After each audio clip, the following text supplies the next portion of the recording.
What's up, guys, and welcome to Press A Repeatedly. Justin Tomaso here with Christopher Gold. Yo. And special guest, Butch Caramano. Hey, everybody. How's it going? If you haven't heard that sultry voice in a while, that is because it's been a while since Butch has been on. But welcome back, old friend. Thanks for having me. It's always a good time. Yeah, man. We got a lot to talk about today. As we talked about in previous episodes, there's just been an onslaught of games coming out seemingly every week from now until the end of the year. It's like the big fourth quarter push. Some huge ones came out in between now and our last episode, which we'll be getting to later. Because that's going to be our main focus today, the What Are You Playing will be kind of our big topic, so we'll get to that in the second half of the episode. But yeah, we certainly have plenty to talk about.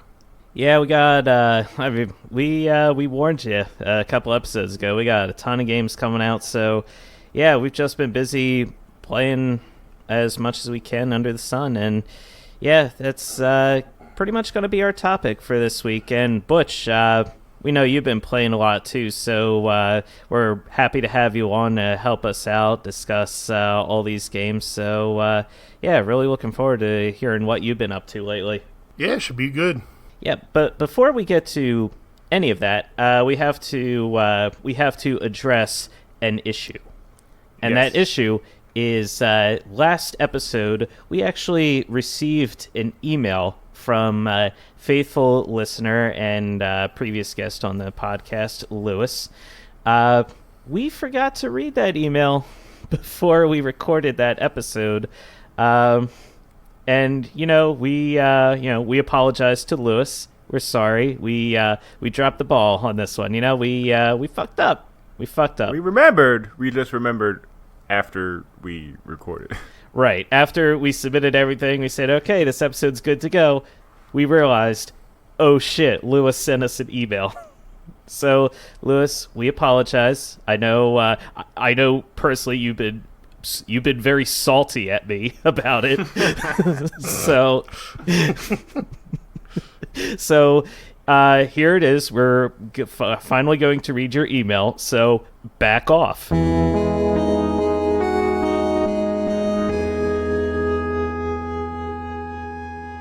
Emails.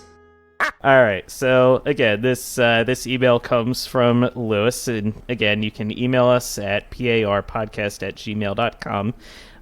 Hey, PAR guys. September just became a big month for me in terms of games. So far, I've bought the new Collection of Mana and Astral Chain games for Switch, Catherine Full Body, and the new Iceborne expansion for Monster Hunter World, and on top of that, I recently got Control for PC and various other demos and free-to-play games. A part of me doesn't want to start any of these games yet because I'm still very much invested in Fire Emblem Three Houses, and I'm afraid to Justin it too soon after starting my second playthrough.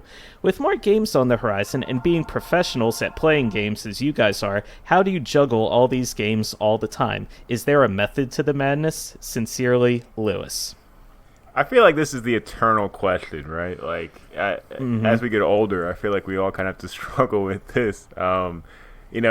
Lewis, I don't have an exact answer for you, but yeah, maybe we can all kind of chime in on how we deal with game overload.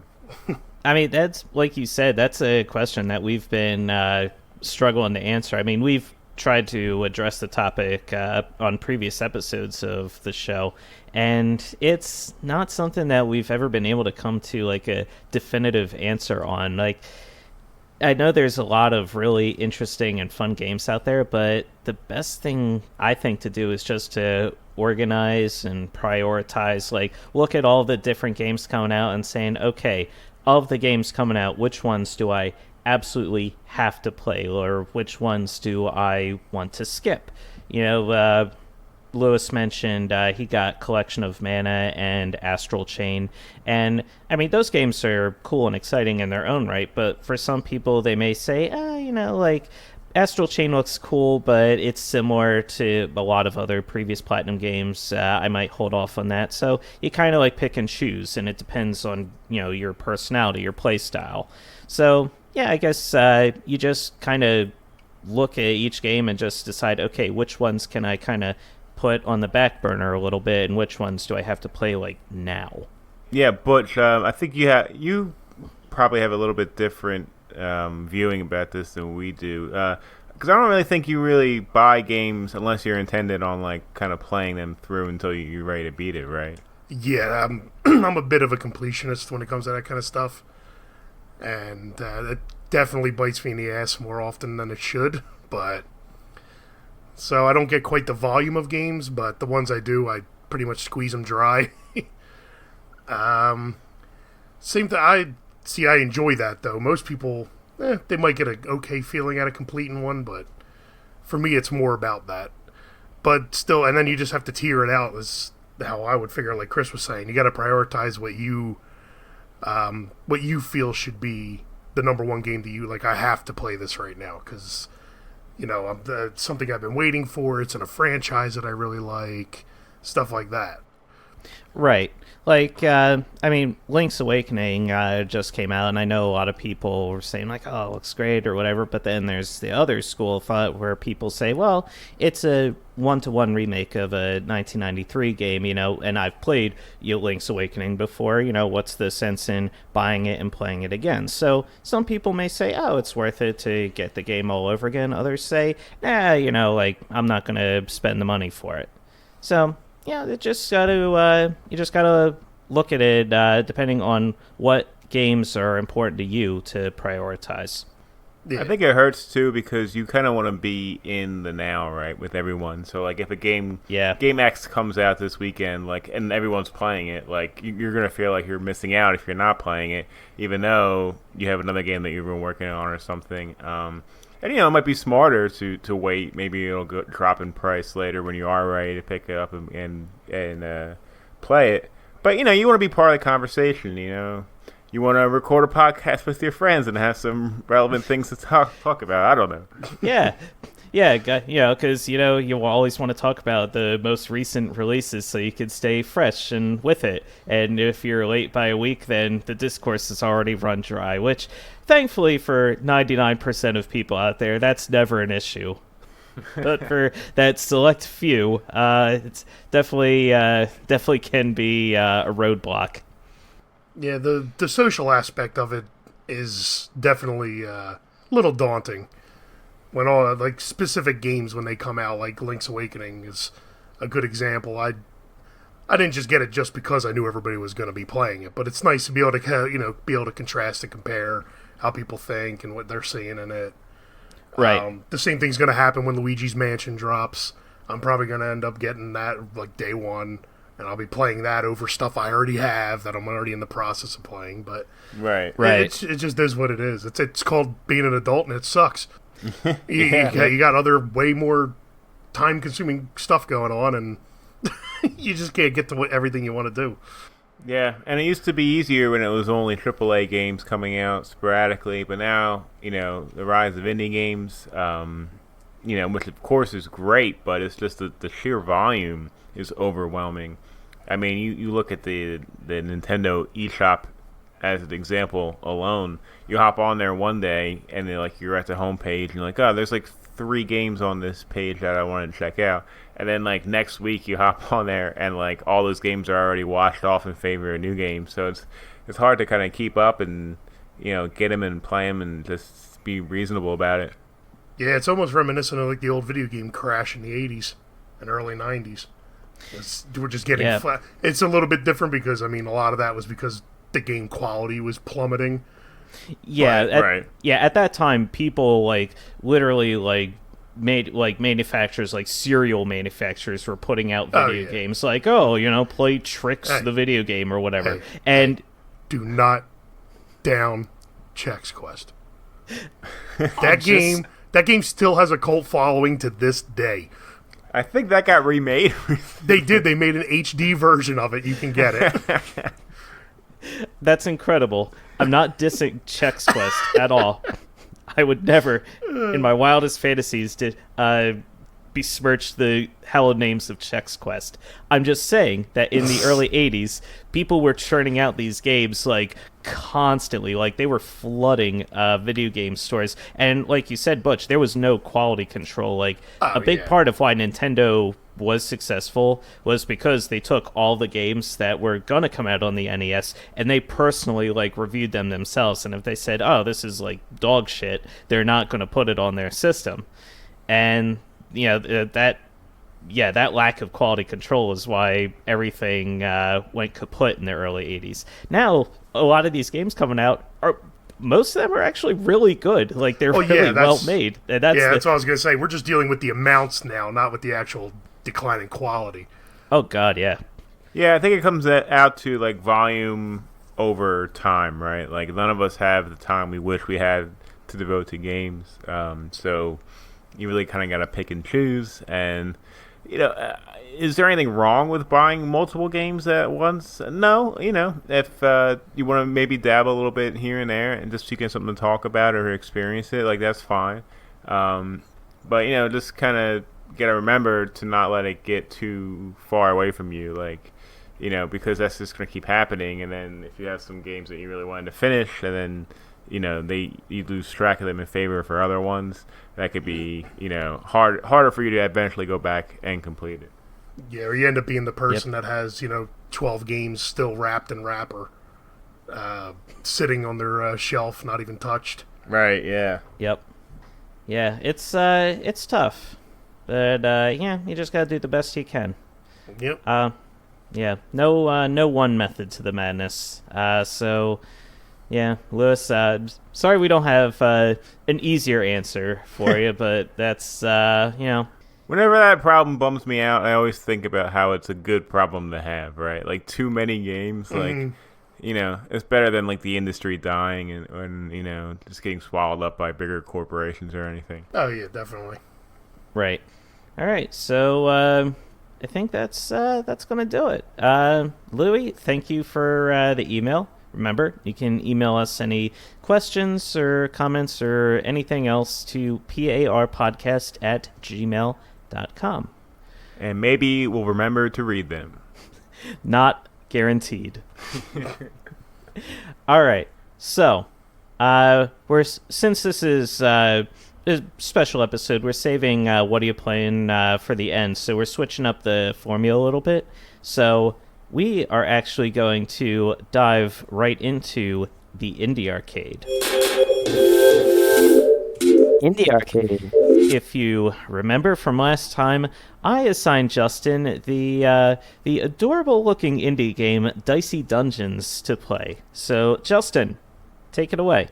Yeah, Dicey Dungeons is a top-down, I guess you could say, RPG, where you're basically trying to get through different levels of dungeons and, complete it.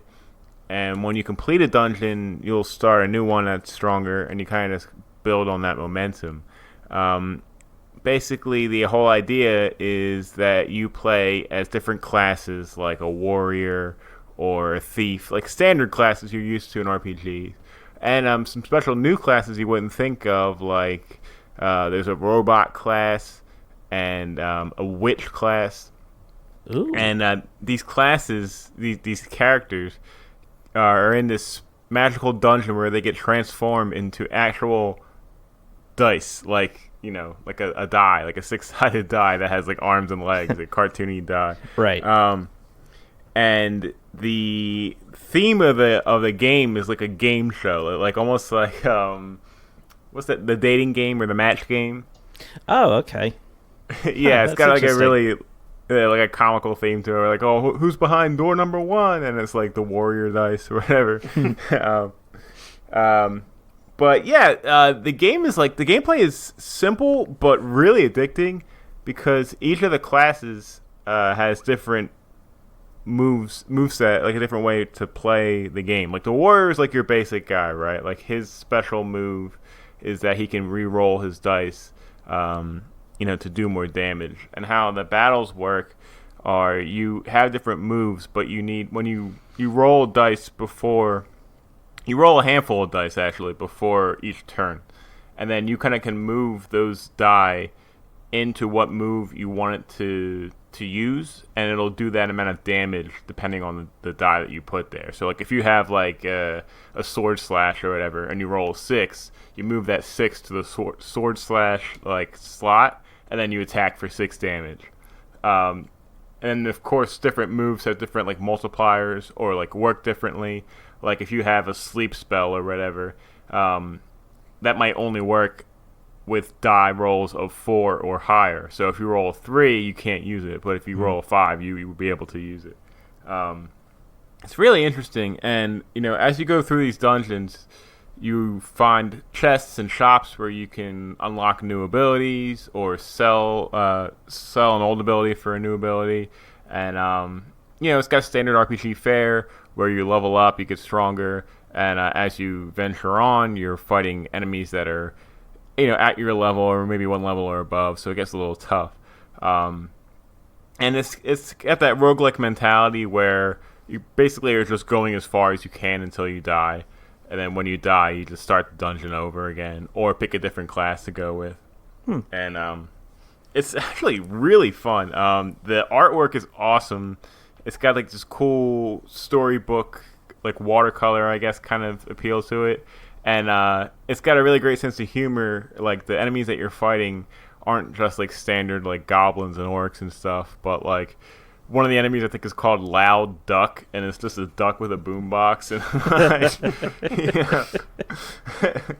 and they all have their own special moves that kind of like work with what they are. Like it's got great stats effect stuff too, like where there's burn or sleep or poison or whatever.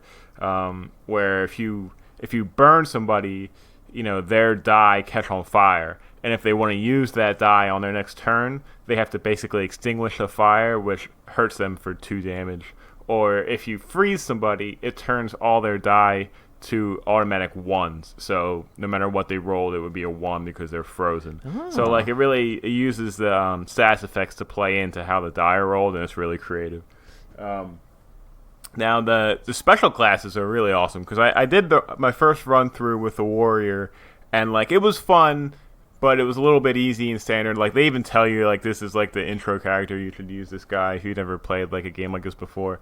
And then when I did my second run through with the thief, I actually died pretty quickly because his HP is pretty low, and he has daggers, and the daggers only use really low die. Like I think you can do maybe maximum 3 damage with a dagger.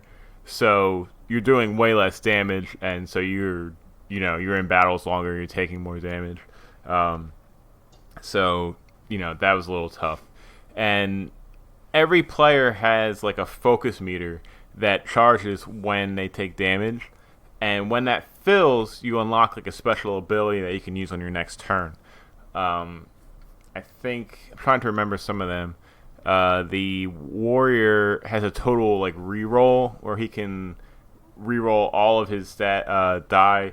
And I think it makes most of them go to 6 or something like that. The thief has one where he can basically duplicate his attacks. So like they really come in handy. They're like a Smash Ball or something in Smash Bros. Mm-hmm. Right. The new character classes are really creative. Like there's one class called the Inventor, which I thought was awesome. Basically how she works is she has like 3 moves to start with, but after every battle she invents something new, like a new move. But in order for that to happen, you have to sacrifice one of your old moves to get the new move. So you're just constantly getting like a new move set almost every level because you have to keep getting rid of one. So even if you have 3 that you really like, you still have to pick one to get rid of to get the new one. And it was really creative to see like what was like coming up, and how they worked in the battle. Can you choose not to implement the new move if you so desire? I don't remember. I think it was no. I think you had to pick something to get rid of to use it. Yeah. But they're all great moves, but like sometimes in the beginning you have a couple moves you don't really like, so you don't mind getting rid of them. But as you go on, you're like, oh man, I have to make like a really good. Do I want to get rid of a healing spell or like my really good attack or something? But you always get something really good in return. Well, that's good at least. The last class I played was the witch class, and that one was crazy because basically how that works is you have a spell book, and each number, you have 6 spells relating to each number on the die, so 1 through 6. So you can learn new spells and basically change which spell is used when a 2 is rolled, when a 3 is rolled, or whatever. So you have to basically roll a 2 to activate that spell, and then you have to roll another die to actually put into that spell to use the attack. So you have to basically turn on the spell first, make it available, and then you can use it. So again, really cool, but definitely tricky. The characters got more and more advanced as you try them out, and it's fun to see how far you can get. And then when you die, you're like, okay, I know this class a little bit better now. I kind of want to play again and see how far I can get. And there's other modes too. There's an endless mode or something, or quests that you can do where, or challenges basically, where you play as the warrior, but on every single attack, you're poisoned or something. So how far can you make it under those conditions? Wow, it sounds like there's a lot to this game. That's I gotta say, I didn't think that this game would have so much depth to it when I first assigned it to you. I mean, when I first assigned it to you, Elena was the one who had told me about the game. I honestly hadn't even heard of it beforehand, but just briefly looking it up, it seemed cool. But yeah, just all these different options and what each class can do, it sounds awesome. Yeah, it's really cool, and you guys should both check it out because it's cheap, it's fun, and it's pretty RPG inspired and pretty D&D inspired too. Mm-hmm. And it's got just a really cool sense of humor and a fun art style. I was playing on PC, by the way. I don't think it's available on anything else right now. Right. But I was playing off of Steam, and it's great turn-based battles with fun characters. It definitely can get frustrating too because as soon as you switch off to some later characters or get a little bit deeper, it gets pretty tough. But it's just a really good dungeon crawling battle kind of game. So check it out. Yeah, it definitely sounds right up my alley. Everything you were describing, especially about playing as the thief character, as a thief in our D&D session, I could tell you all of that sounded very familiar. The low health, the daggers not doing a lot of damage by themselves. Yeah, that's classic for a thief archetype. So yeah, you can definitely see the D&D influence shining through in there. And I mean, we love D&D, so yeah, that sounds like something that would be right up our alley. Yeah, and it's cool how they incorporate the die and damage and how that works in with the gameplay. And sometimes if you roll really bad numbers, there's not much you can do, just in actual D&D stuff too. So it's really cool. You guys should seriously both check it out. All right, awesome. Yeah, it sounds like Dicey Dungeon. That was a hit. Yeah, it was a critical success. Jesus. Butch, I'm sorry you had to be brought on for this. It is what it is. I was going to make an alliteration joke, so he's good. It's all right. We are all dorks. So definitely look it up. It's super cheap, too. I think it was $20 or $14. Okay. But with that being said, it's time for me to give Chris a game. And Chris, you are both lucky and unlucky this week. Sounds like any other week. You are lucky in the fact that I almost made you play a game called Cobra Club. And if neither of you are sure what Cobra Club is basically a dick pic simulator. It's made by the same guy who made that. I can't remember the name of that game that I made you play, where you go and take a shower and the guys come. With Chad. Yeah, Chaz, and you had to it literally had to in real time log into the game to try to woo whichever man I wanted to when they were taking a shower in the gym. I know. Yes. I remember exactly the game. The guy who was like, "Hey, can you wash my ass?" And I mean, how could I say no? Yes. Seduction. She is a fickle beast. She sure is. That same guy made Cobra Club, and it's literally like, a dude standing in front of a mirror, and you see full penis in the entire game, and like you take pics and like you stylize them, like you can make it black and white or like whatever, add filters. You can add a little class to your dick pic. Yeah. Okay, all right, I see. Looks like the guy's name is Robert Yang. He's the creator of Rinse and Repeat. That's it. Oh, that was it. That's the game. Rinse and Yep. repeat. Yep. Oh Lord. So yes, he is the one that created Cobra Club, the dick pic simulator. All right. Yeah. So like you're standing in front of the mirror, and like you're taking pictures, and you're getting texts from a group of people that are like, "Hey, any new hot pics for me today?" Oh God. And like your mom is knocking on the door, and she's like, "What's going on in there?" No, the mom. Wait. How old are you? You're like an adult, but still. Yeah, and you can change like how flaccid or how hard the penis is. Okay. All right. I thought okay. genital jousting was too much. But I was dead friggin' wrong. So yeah, I was talking to Matt about this, I think, last week, and like, of course, Matt would would be all in for this. Of course, yeah, he would and I was pretty confident that I was going to give that to you, but you're not.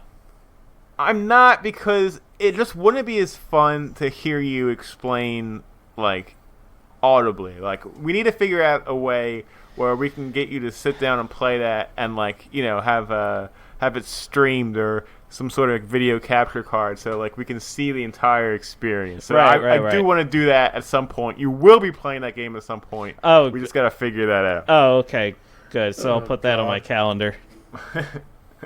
So what am I playing this week? Pecker Pick Simulator. God damn it. We're gonna keep the club idea. Okay. And instead of Cobra Club, your game this week is on itch.io, and it is called The Old Man Club. The Old Man Club? What the hell? Prove your manliness in this adaptation of Ernest Hemingway's The Old Man and the Sea. Oh, warning, contains spoilers for Hemingway's The Old Man and the Sea. Oh no, I've never read the book for full experience. I've never read the book. I'm gonna have to take some time to read the book. If grotesque pricking of macho pomp and the shallowness of such posturing, but it achieves its hold nonetheless. Okay, the pictures, ladies and gentlemen, everyone who is listening to this, wherever you are, this is an audio-only podcast, okay? The pictures I'm seeing right now, imagine these buff, shirtless dudes, right? Jacked to the brim, right? But they have realistic animal heads, like a lion's head with a full mane, or a fish's head, like literally sticking straight up into the air with like the lifeless eye and all that. Like, that's what I'm looking at right now. What is this? How did you find this? I don't know. I don't think it actually is about the Old Man in the Sea. I think that's just a joke. But one thing I do know is that you're going to play this game, and I'm going to use my Laney rule win on you, and you have to play this game for a full hour. Ah, crap. Laney. I'm watching a video of it, man. I'm telling you, he's making me do the Laney rule on this one. I have to play it for a full hour. You are responsible for this. You did this to me, Elena. Don't blame her. You did this to yourself. That's true. Look at all this. One of these pictures. You're watching a video? No, I'm watching one. Yeah. Okay, so one of these pictures is the fish-headed man looking in from one side, and he's saying at the bottom, it says, "I will show you my raw strength." In the top left corner, I think that's a nipple. I think that's... No, it's an elbow, I think, because look at the elbows. It might be. It might be. It looks like a hairy nipple. I don't know. Oh, God. These men are so hairy. Like, is that what this game is? Is it just, like, arm wrestling with these buff animal men? I don't know. Oh, Lord have That's mercy. for you to find out. Oh, God. If I have to arm wrestle with these things for an hour, oh, man. This sucks. I think you should have to 100% this game. You know what? That's not a bad idea. Can you? Like, I don't know. An average session. Look at down here. An average session is a few minutes. It literally says, if you click under more information, a few minutes. It's tags: first person, romance, weird. Well, I gotta play this for an hour. romance? Romance, yeah. Well, it's bromance, friends arm wrestling, okay. Very true. God, all right. Let's see It's the God. WinZip download. All right, save it. God damn it! All right, well, while you prepare for that, what do you say we take a quick break? And when we come back, we will dive into the What Are You Playing? Oh, mama.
Welcome back to Press A Repeatedly.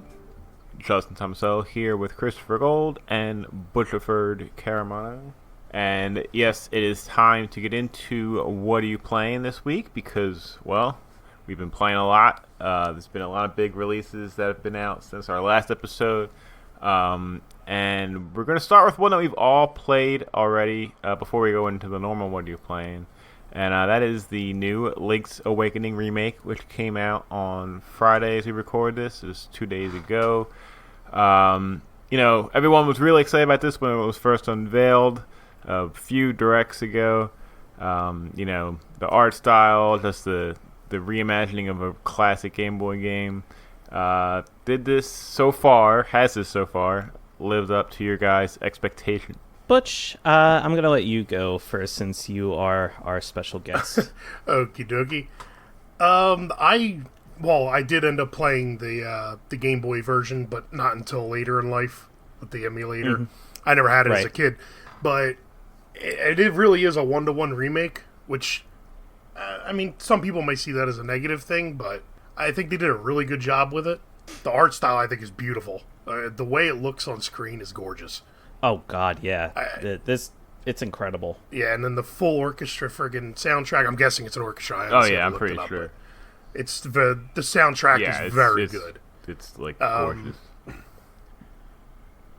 Yeah, the only thing, and me and Justin have talked about this before, is that the frame rate drops Yeah, are just kind of weird. I agree. Yeah, there are definitely some areas where a lot's happening on screen, and the game can noticeably So I've noticed it stutter seems a to little happen bit. when a new area is loading, or like when you like enter a house or leave a house or something.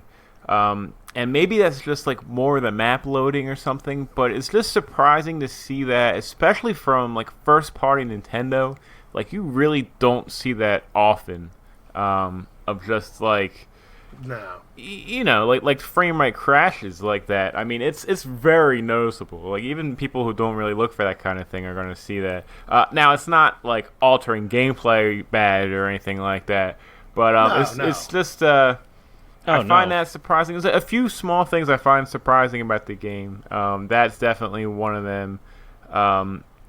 I've had a couple small like glitches here and there, which is another thing you don't ever really see from first party Nintendo. Have you really? Yeah, Really? like really small stuff. Like one time I got the Pegasus boots, and when you use them, Link like runs up into the air first, and then like runs across the screen. But for some reason, he was in the running up in the air animation as he was running across the screen. It was like really weird. And there's a couple of things like, you know, later you're supposed to be able to hop over multiple holes with the Pegasus boots, right? Because you run and then you jump with Rock's Feather. But I was able to get across a couple with just a regular Rock's Feather that you probably aren't supposed to, but like I just kind of like wiggled my way forward. But yeah, that's really tiny, dumb stuff. You know, that it's just kind of a little surprising. Yeah, I don't know if that last one's more of a glitch, and I think that might be just like cheesing it a little bit. Yeah, that could be. The Rock's Feather doesn't seem as fluid in this one as it did in the original. Yeah, that too, because you kind of like it's like a jolty movement instead of like a nice boop, boop, like. Yeah, I was thinking the same thing, and also just when you change directions, it's a little bit jerky too, right? Like it's not a very fluid. It looks like it is for Link, and that was what I was going to bring up too. Like every other character in the screen, wherever they move like normal in all directions. Like and then Link, like I guess they were trying to keep it more like the 2D kind of version. Is he snaps to all the directions where you're going to go? Yeah. Like there's no clear like little, you know, there's no animation for him like turning. Right. That's nice and fluid. It's very jerky. Yeah. I noticed that immediately. It just kind of felt a little weird. Yeah. I think that was more of an aesthetic choice, though. I don't think that's like something that they failed on. I think they just decided to maybe, you know, try to make it look more like a 2D side-scrolling Zelda. Yeah.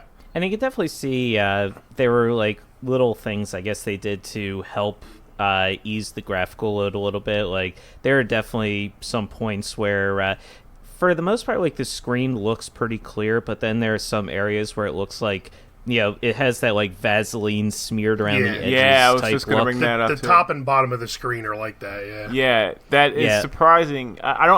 You're right, Chris. I don't know if that's intentional to kind of ease in the loading, or if it was just a stylistic choice. But either way, I'm not saying it looks bad, because at some parts it kind of shines, like, you know, when it kind of like enhances the area that you're in. But it is definitely like unique, and not sure how I feel about it in total. I mean, all in all, though, like, yeah, the game has these problems, but I still feel like a lot of the positives outweigh a lot of the negatives. Definitely. They definitely do. Like this remake, I love the different like quality of life improvements they made to it. I like that the overworld is seamless, so you're not like transitioning from screen to screen anymore.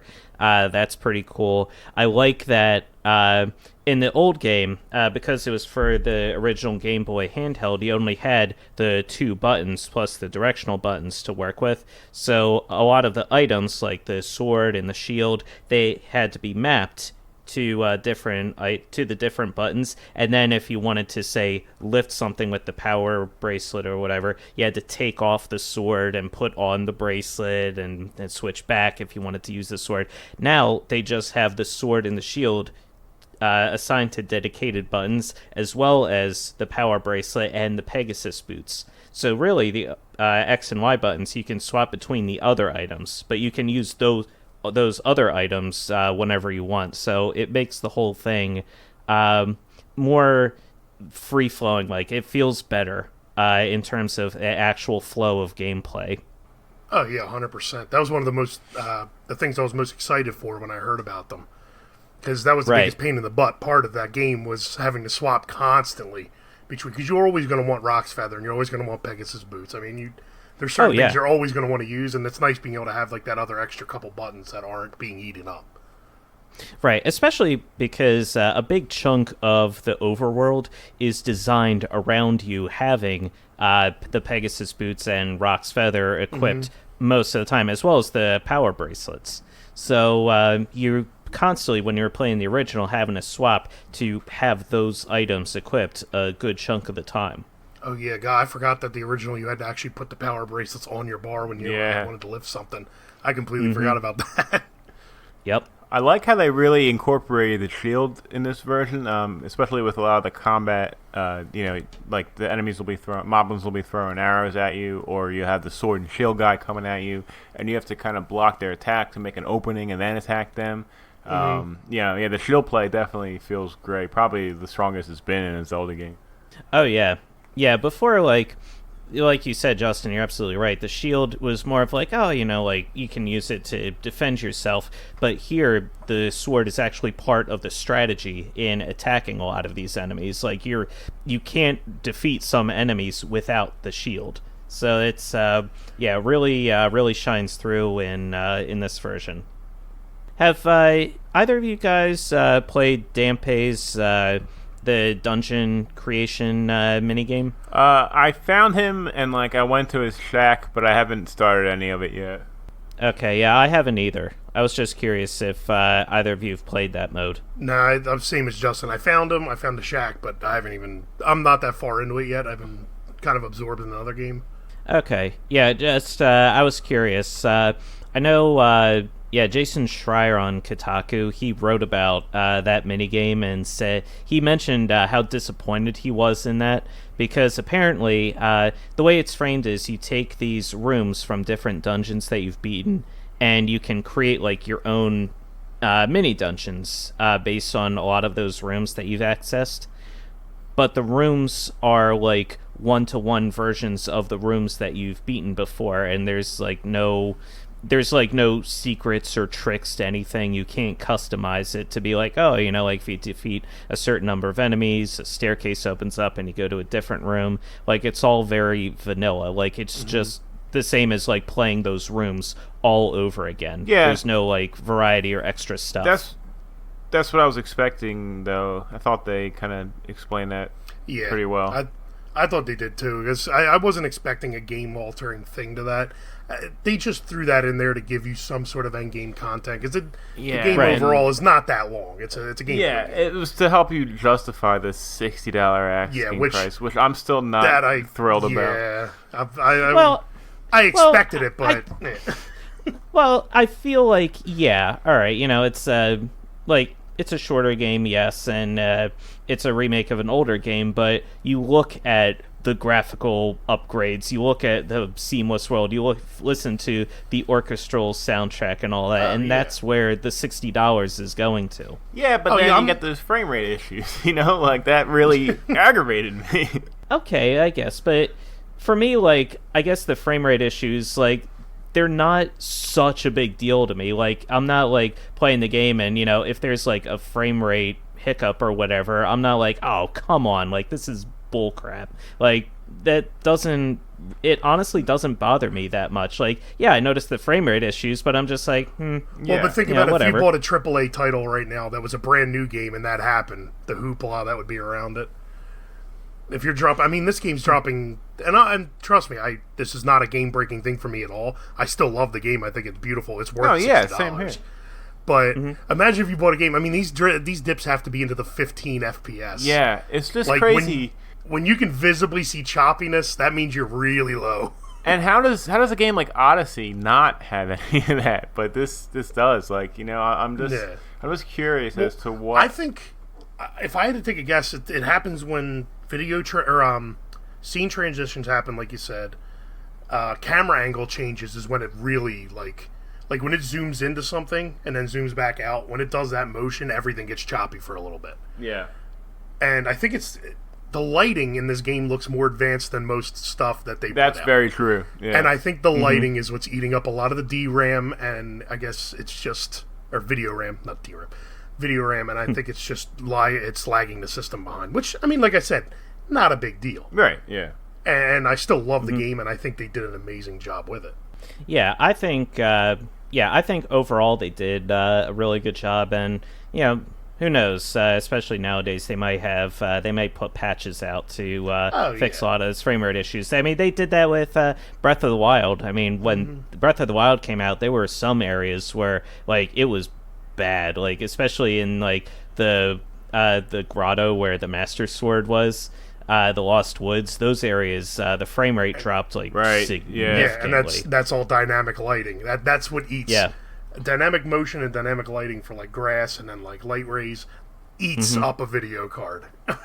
Yeah, and that's what they did. They put out patches to fix a lot of that stuff. So maybe those issues will be fixed. It's a shame that they don't have those issues fixed, for launch. But I mean, there's only so much you could do before you put the game out for the target that you say you want to hit. Yeah, like you said, minor nags. We're not. It's not hindering the game experience at all. Right, the stuff that we've observed. Yeah, and we wouldn't be honest if we didn't say oh yeah, this game's great, and then people played this game and they saw this stuff and they were like, what the hell? Yeah, so yeah. Especially when it comes to single player game, it's just if this was some sort of competitive game, that's where frame rate drops really matter. Oh yeah. But in something like this, it's really not. It's more like just a nagging issue than an actual problem. Yeah. And I will say I'm playing it on hero mode. Makes the game so much more difficult. I've died so many times already. Yeah, I can believe it because it's some people forget, but this game actually was a little more on the difficult side. And I remember, I mean, it's been a long time since I played the original, but the later you go, some of the dungeons get pretty tough. And yeah, so hero mode, how does that work? You don't get any healing hearts from anything, right? Yeah, in the wild, there's no drops from enemies that are hearts or fairies or bushes or anything like that. Anything you could pick up or destroy, nothing drops hearts, and everything does double its normal damage. Oh. Yeah. So bosses kill you in 2 hits, no matter what, for early game at least, because I don't have any hearts yet. Yeah. Yeah, that's hard. Even some of these bosses, I mean, some of them I'm just brute forcing them. I'm just charging up and I'm swinging my sword as much as I can to hit them. There was one mini boss, guy who picks you up and chucks you up against the wall. Oh yeah, in the dungeon room. Yeah, him. I was literally just swinging. I was run up, swinging my sword, hitting him as much as I could, and he was just flinging me up against the wall. And I think I just managed to kill him with half a heart left. And Yes. I was like, oh my god, that is brutal. But yeah, if I was playing on hero mode, I'm not. If I was playing on hero mode, that would be the end of me. So, well, I just took it thinking it's because you always think Zelda, Mario. It's it's okay, challenging. I should have known from how they did with Breath of the Wild with their hero modes and stuff. I was like, I can handle it. And 10 minutes in, I'm like, can I switch this setting? Because I was fighting what the heck, the first Moldorm. The actual boss Moldorm. Yeah. Oh, right. Oh my god, that was a pain. And I had to end up using it like old Link to the Past strats. I was using spin attacks to be able to hurt him faster, so he wouldn't ramp up as much. Right. Yeah, it's crazy. Yeah. It's. I mean, like you said, Justin. This game was originally from the early '90s, so this was back when games were really, really challenging. So it's just something to keep in mind out there when you dive in. But all in all, though, I mean, this game is a classic for very, very good reason. It's got great charm. It's a good challenge. It's not overwhelmingly challenging, but it's a fair challenge, I think. The dungeons are really fun and laid out very well. All in all, just gameplay-wise, it looks really great. The art design I really love. I wish just behind the scenes, it had more beef so to help with those frame rate issues. Mm-hmm. But yeah, all in all, I'm really happy with my experience so far.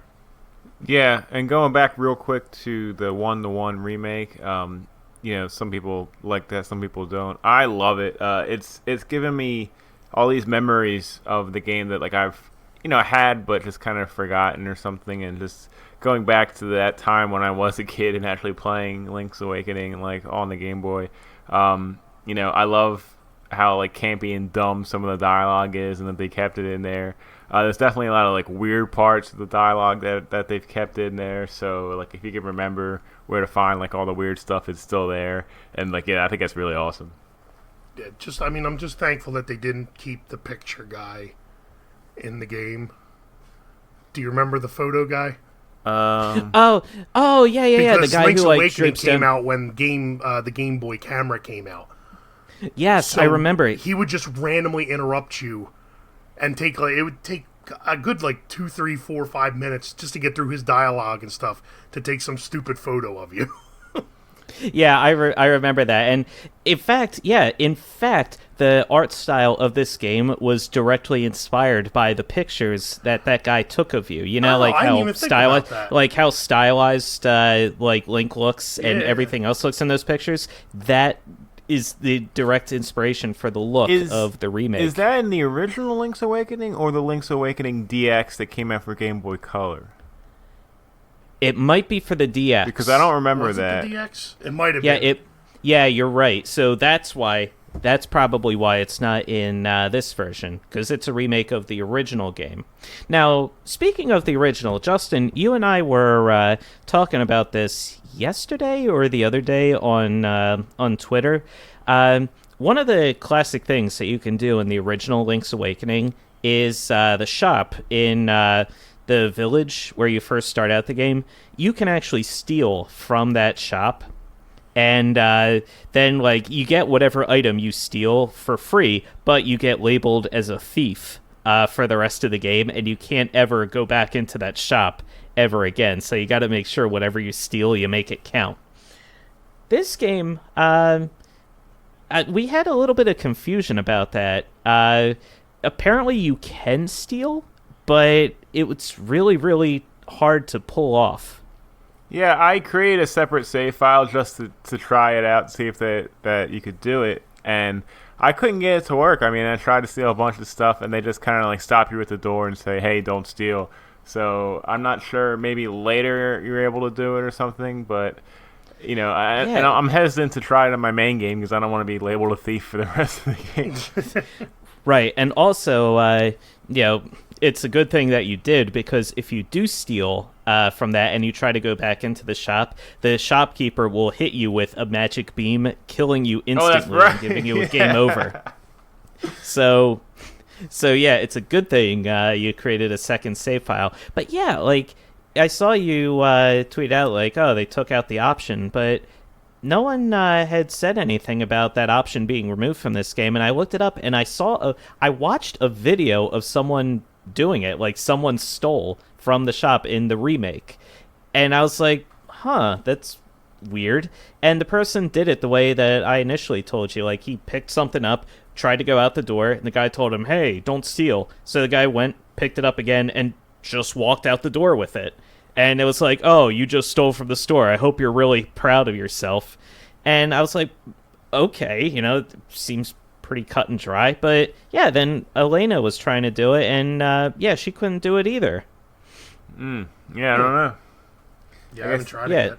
Yeah, so just a heads up for any of you would-be thieves out there. And Justin, I heard you on your other podcast. You seem to have a specialty towards, stealing. So, Not exactly true.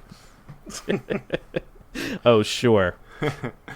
I think everybody should steal.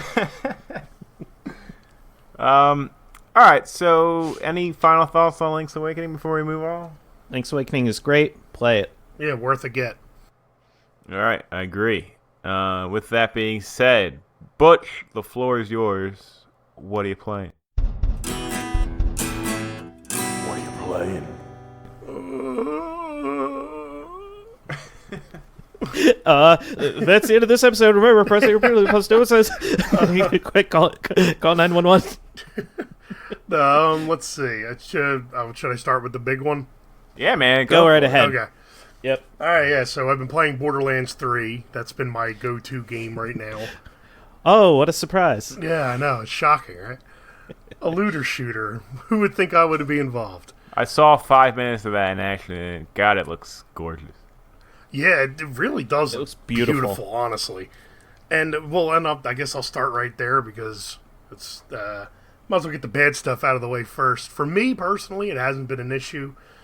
But apparently a lot of people on consoles have been reporting that, like, the 4K modes are, like, unplayable.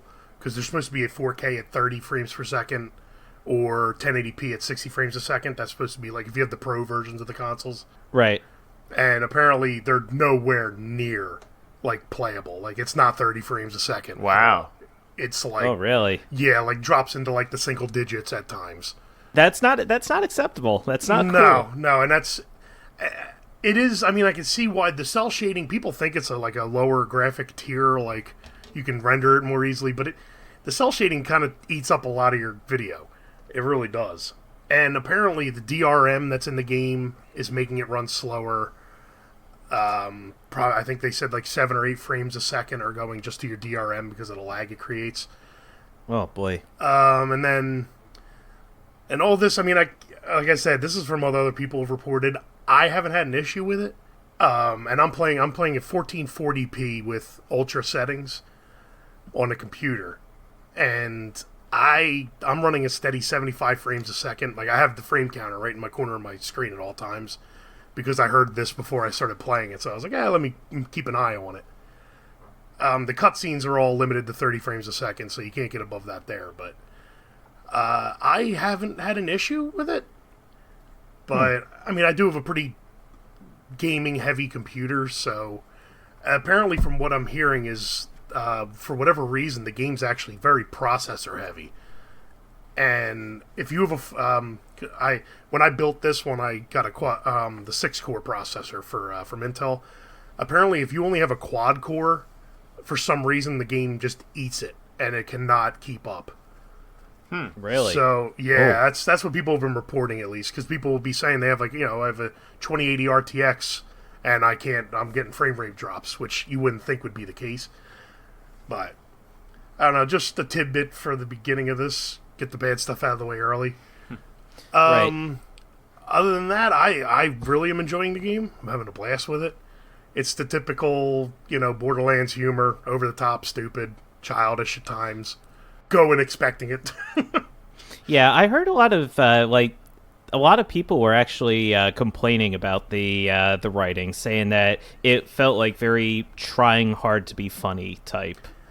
Yeah, that's kind of what Borderlands is, though. Like, it's ridiculous and stupid, and like it does feel kind of forced. I will give you that. I don't know. It even in Borderlands 1 and 2, it's corny as all hell. Like, it's really corny. Right. And really stupid. But I knew that going in, and that's what I like about it. It's just stupid. Mm-hmm. And it's the main 2 bad guys in the game are the Calypso twins, and they're actually like a satirical take on like Twitch streamers. Oh, really? Like they're okay. like they basically stream everything they do. Like even when they do shit to you or stuff to you, sorry, they do stuff to you. You can curse. I know, but I'm trying to keep it family friendly. You fucking bastard.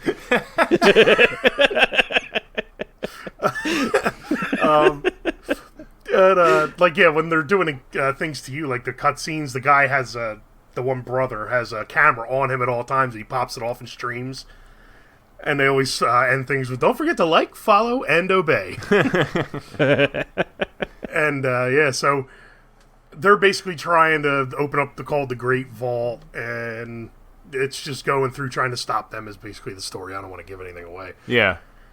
But the gunplay is awesome. I mean, the main crux of the whole game is guns and loot, so if they didn't get one of them right, it probably would have been a pretty big problem. But how's it feel compared to previous Borderlands games? I think it's way smoother. Like, everything just moves so much more fluidly, and the aiming and all that is just much more forgiving, I guess you could say. Like, the guns don't spray as much, I guess. The guns of themselves there's a lot of unique ones. Actually, my buddy sent me a picture of, they actually put a reference to Diablo 2 in the game. Oh, nice. Yeah, they put one of the rune words in Diablo 2 that everybody was always after, was called Breath of the Dying. So there's a gun in the game called the Breath of the Dying, and in the description, it has the rune word, the runes that you have to put in the weapon socketed to make that word work. So that was a nice little nod there. They have a Stranger Things reference. They have Game of Thrones references in the guns. A whole bunch of stuff like that. Hey, that sounds cool. Yeah, I was wondering what it would feel like since it's been 7 years since Borderlands 2, if they lost a step or anything, or if it just felt too different than the old ones, or if it was kind of right on the money. It's I think a lot of people were expecting it to be something new, and that's where I think they're getting some of their negative publicity. It is, if you didn't like Borderlands 2, you're not going to like Borderlands 3. Like, it's exactly almost the same game, just with a different storyline. That's good, though. Right. Yeah, I mean, if you're a fan of the series, it's great. But yeah, people, obviously, and for somewhat good reason, they're saying, they played it safe, they didn't take any chances on the gameplay. But, I mean, I knew what I was getting into. I knew what I wanted out of it. Right. You wanted more Borderlands. Yeah, Borderlands. Borderlands. Borderlands. Yeah, Borderlands. You kids playing the Pokemans. Are you playing mostly solo or co-op? Solo right now. Your brother I've been playing with a little bit, and my one friend Kyle I played a little bit with. Yeah. But it's going back to the first segment.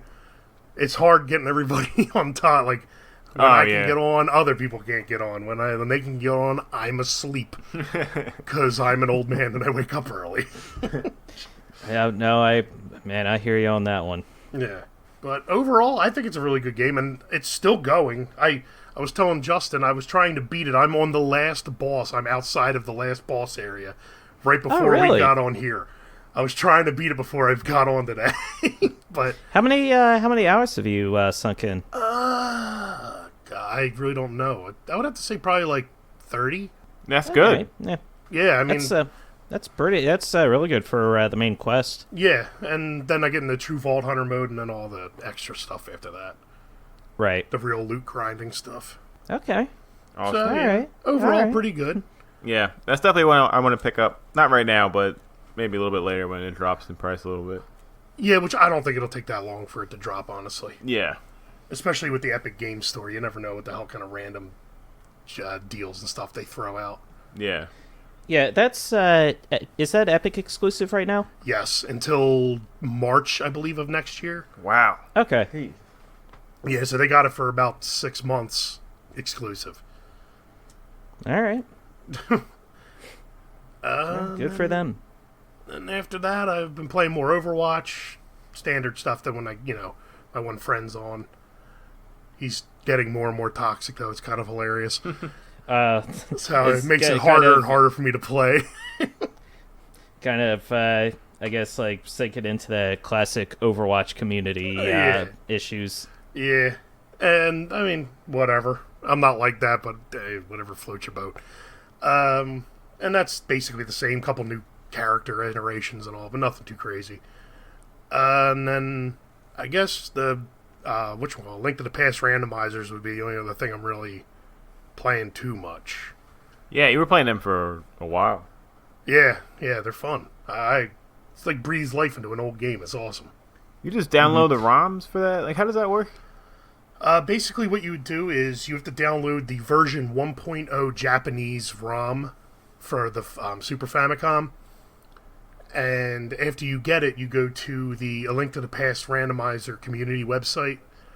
They put it. They open up to another web page. You actually load the ROM into their web page, and it spits out. It goes in, it changes the code it needs to change, and then it spits out a ROM of that game, but with all the randomized elements in it. That's awesome. And then you just play it in any emulator that you want.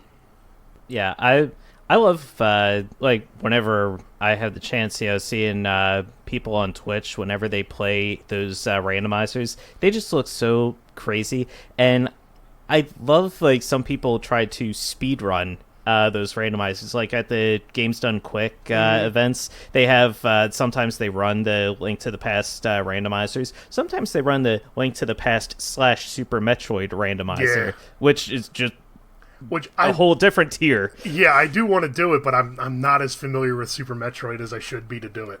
So I'd probably get lost like crazy. Yeah, and it's just fun just watching everyone like run around, and like even with those two games being run together, Link will open up a chest and he'll get the ice beam. Yeah, and it's like it's crazy. like the whole thing is nuts. And then you have different levels of what the randomizer does. Like you have this normal randomizer which shuffles items in the dungeon. Like you'll still have the big key, the small keys, and the compass and the map in every dungeon, and then the items in there are obviously random. But then they have things called there's one called Key Sanity, where every key in the game is shuffled throughout the entire game. So you can open up, like you come in Link's house and you open up the chest in Link's house, and it could be the GT big key, the Ganon Tower big key. And it's like, well, that does nothing for me right now, but it's something you need to find to beat the game. And then you have to follow the breadcrumbs of, okay, what keys did I get and what items have I found to lead you to which dungeons you're supposed to dive into first. Yep. Or like, someone's just exploring the world and they go into like the first dungeon and it's like, oh, here's the first chest. You open it up and it's the silver arrows. Yeah, it's like, exactly. Oh, now you can beat Ganon. Yeah.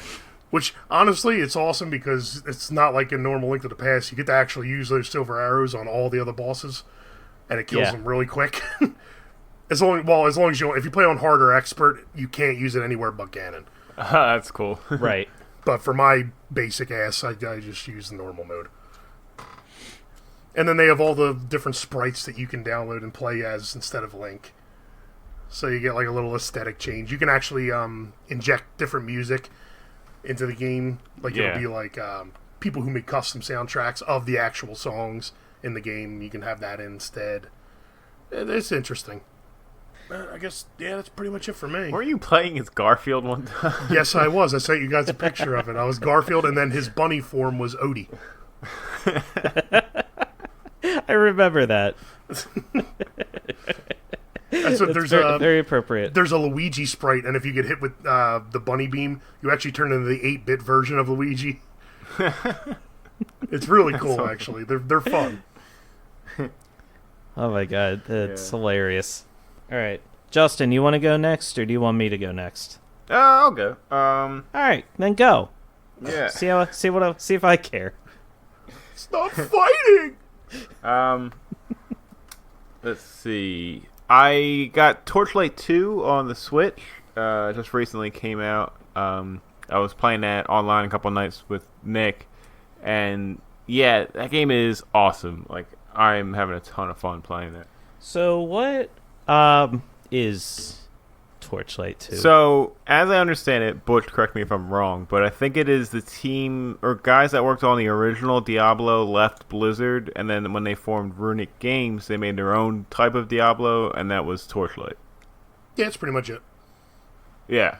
All right. Was it Diablo or Diablo 2 that they worked on? That I can't remember. I think it was Diablo 2. Yeah. Because I think half of them made that, and the other half made that one Marvel game. Right, yeah. So basically it's like, a spiritual successor to Diablo, with like some pretty interesting classes. Right now I'm playing as the engineer, and like he can build all kinds of crazy stuff. Like I built like a healing bot that follows us around and heals. I just got a new spell where I build these like robotic spiders that just run towards enemies and explode. And like there's a ton, like there's a huge skill tree with like a ton of different moves you can learn, and it's cool because you can basically take any of the classes in the game and play them any way you want. Like you don't have to have the mage be a DPS or from a distance. Like you can have them be a two-handed like melee character if you wanted to. You just have to spec them that way.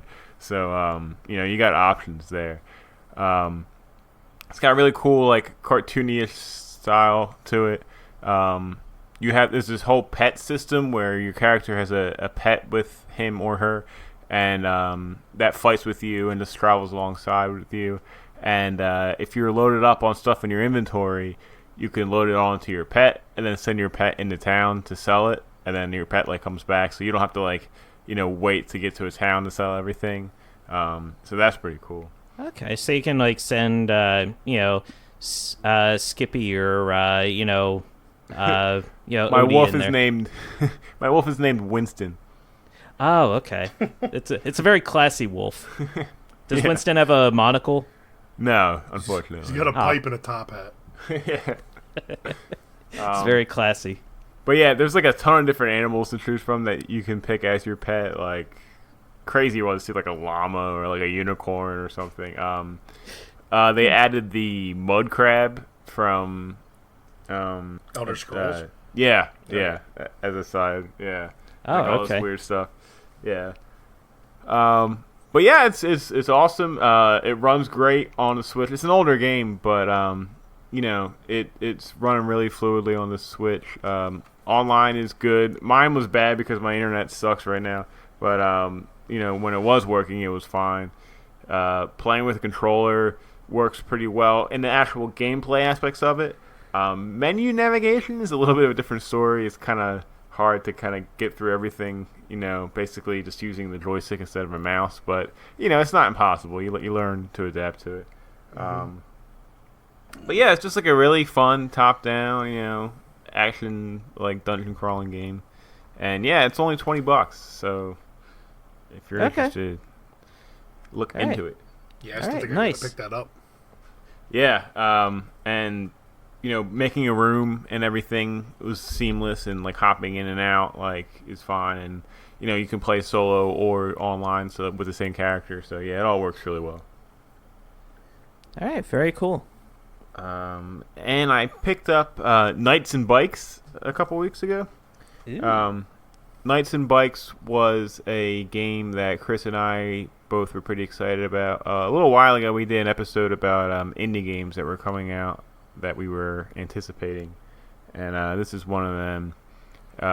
It just was released at the end of August, and it's let's see how I can explain it. The game was published by Double Fine, so if you're familiar with anything that they've done, it's kind of got that fun, whimsical style to it.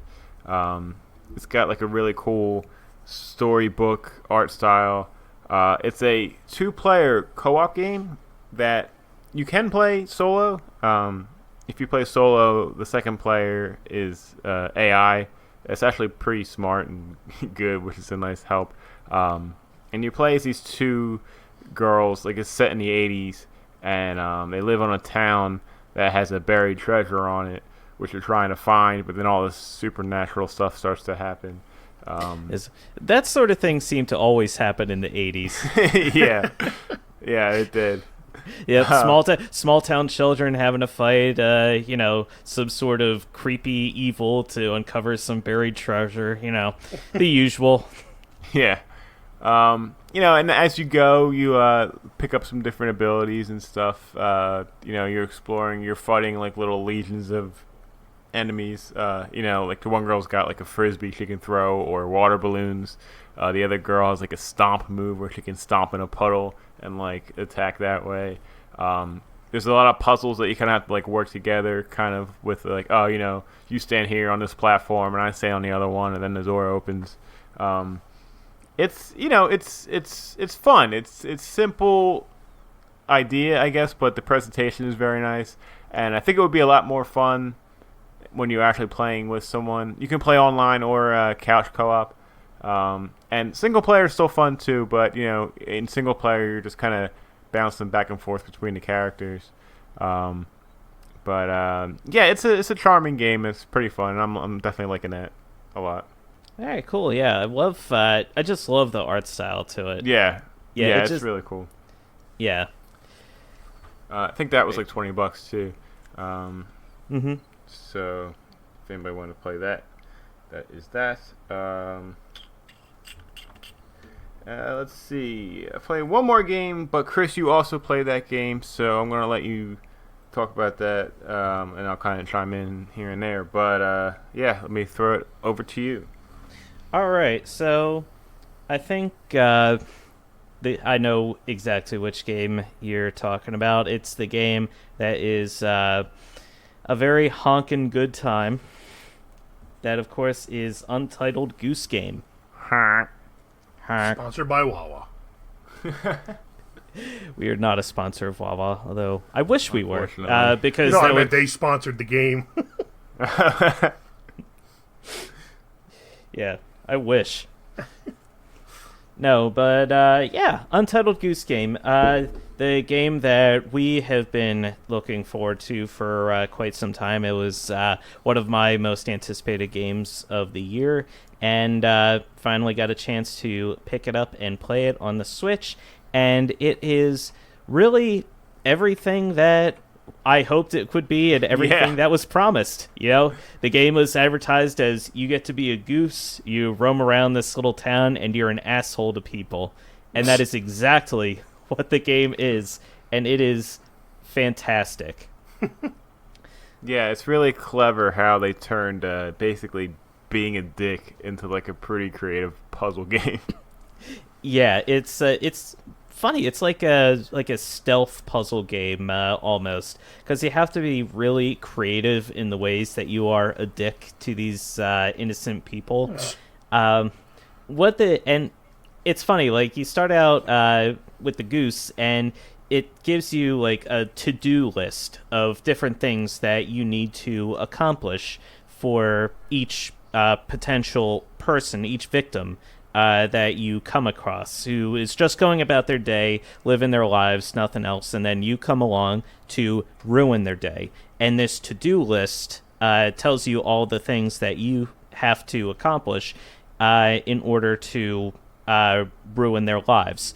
And it's great because it's open-ended. Like, there are certain ways that you can do things pretty easily, but it's kind of an open book in terms of how you can go about doing these things. Like, the first one, you have the groundskeeper, and you have to make him change his hat. Like, he's got like a sun hat hanging on the door of his shack, and he's wearing like a regular like, I don't know the name of that style hat. It's like a Jeff Cab, I think it is. Something like that, yeah. And that was the only one I couldn't figure out for him, actually. So if you did it, I want to know how you did it. All right, so that one, I didn't look it up until after I actually did it, but what I had done is you do the one where he hammers his thumb, and then what he does is he falls backwards outside of his door, and that opens that door up, and then you can exit through that door and go to the next part of town to harass the next people in that section of the neighborhood. So what I did was, after he fell backwards, like, I made him hammer his thumb, and then I real quick ran outside that gate, and when he fell over, I stole the hat from his head there. And then I just kind of like tried to run and play keep away as much as I could until eventually he just got fed up and he fetched the replacement hat from the shed. Okay, smart. Yeah, so that's how I did it. But I looked it up, and it was funny because apparently there were a lot of other different options that you could have done to make the groundskeeper lose his hat in different ways. And it really, like, a lot of them were ideas like that I tried, but they didn't work for me for whatever reason. So, yeah, I mean, it's great that there isn't a one way to do each thing. Like, you can accomplish these asshole tasks however much you want. Yeah, it's about being creative and like trial and error of a thought process of like what you can do and like what kind of chain reactions you can make to give you an opening to do something. Yeah. Special shout out to the little boy in the second area who is absolutely terrified of you, just in general. The harassment I gave to this poor child. I mean, Like I made him trip in a puddle. I stole his glasses. He was literally on all fours, literally sitting in the puddle, trying to fumble around for his glasses. And I just left him there for forever and ever. Yeah, I harassed the hell out of this poor kid. Yeah, and it was when hilarious. I was doing the first session with the groundskeeper, I just thought, if this was real life, that groundskeeper would have killed me and had Goose for dinner like immediately, because I was being such a dick. Like I was just God, ripping up his plants, taking his carrots, like turning on the sprinkler on him, like knocking over the rake, like making him hammer his thumb, like just like honking at him, like scaring him, like. Everything I could do to this guy is completely ruining his day. Stole his lunch, like flapping your wings at him. Yeah, just the amount of different shit that you could pull. Like he had this like big basin of water. I actually shared this on Twitter. Like I just kept turning on and off his water faucet to make all that water drain out, and he kept running up, and I turn it on. He'd turn it off. I turn it on. He'd turn it off. Turn it on. Turn it off. And I kept repeating that for like almost a full minute. And it was just hilarious.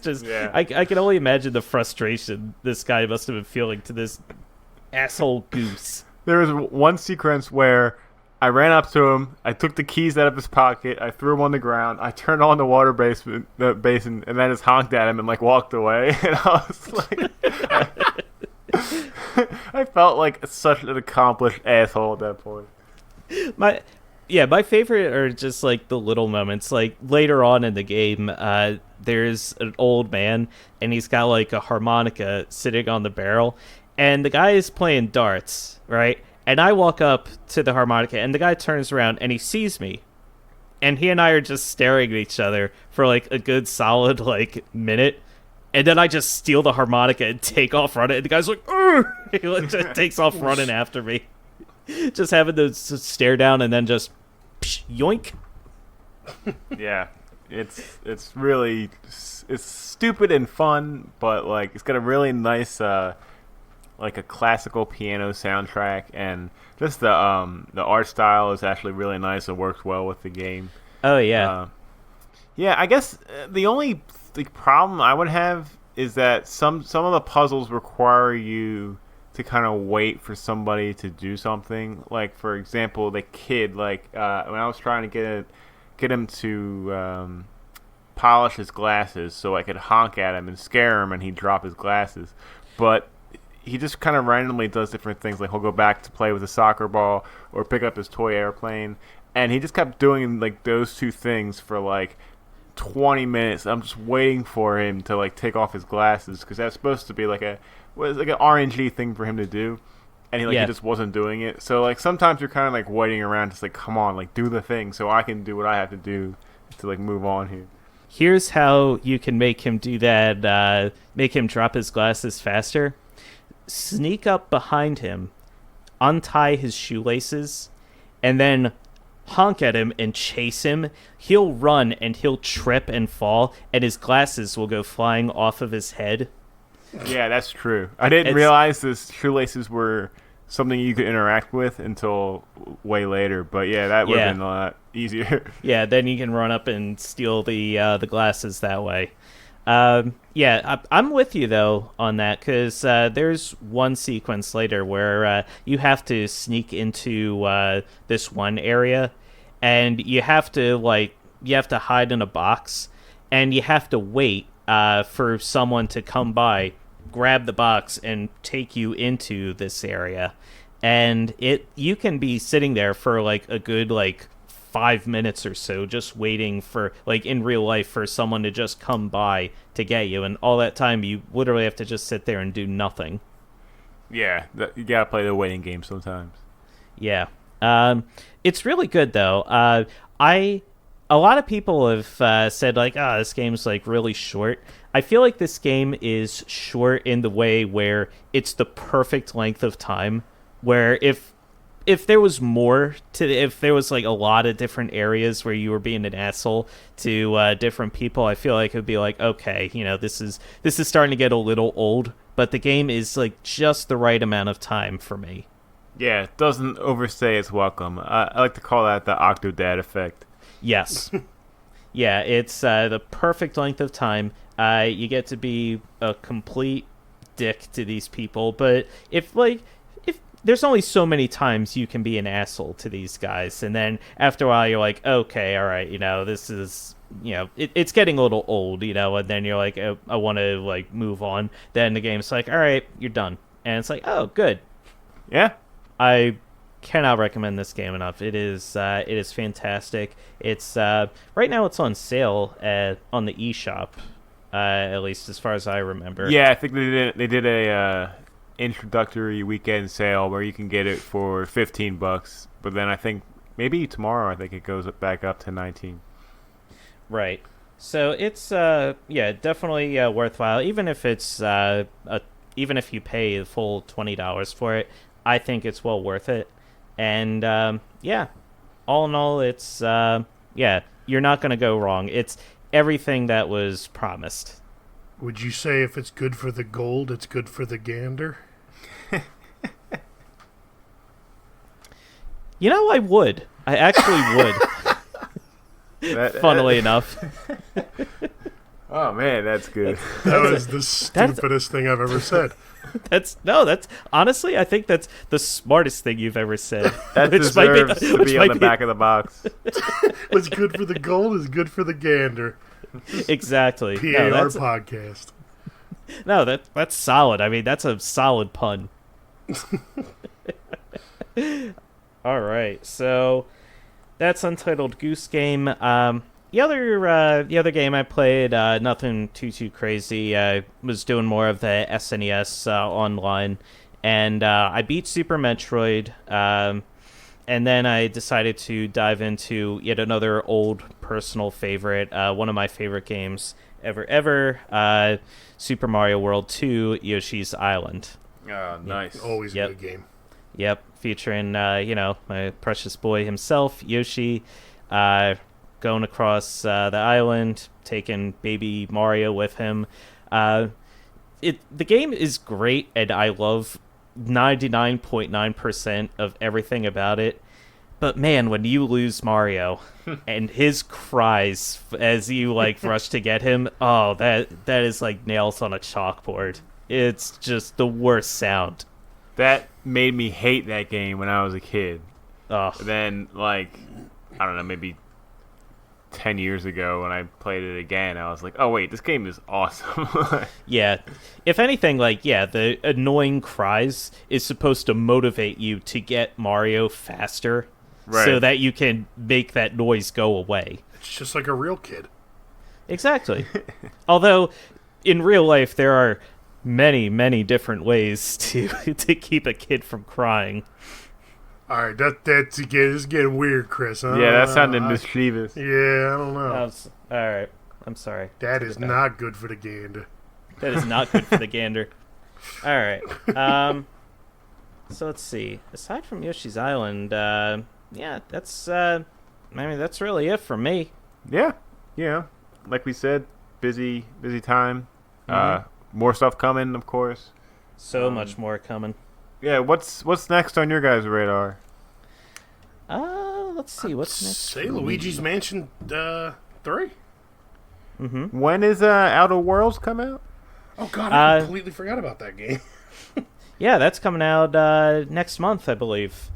It's right around the same time. I think it might be the same release date as Luigi's Mansion, actually. Maybe. October 25th is when Outer Worlds is coming out. Wow, yeah, okay. Yeah, so it's only 25th. So yeah, it's a week. It's a week before Luigi's Mansion 3. Yeah, and then Luigi's Mansion is October 31st. Yep. Oh boy, man, October. It's too many games. Lois is right. There's too many games.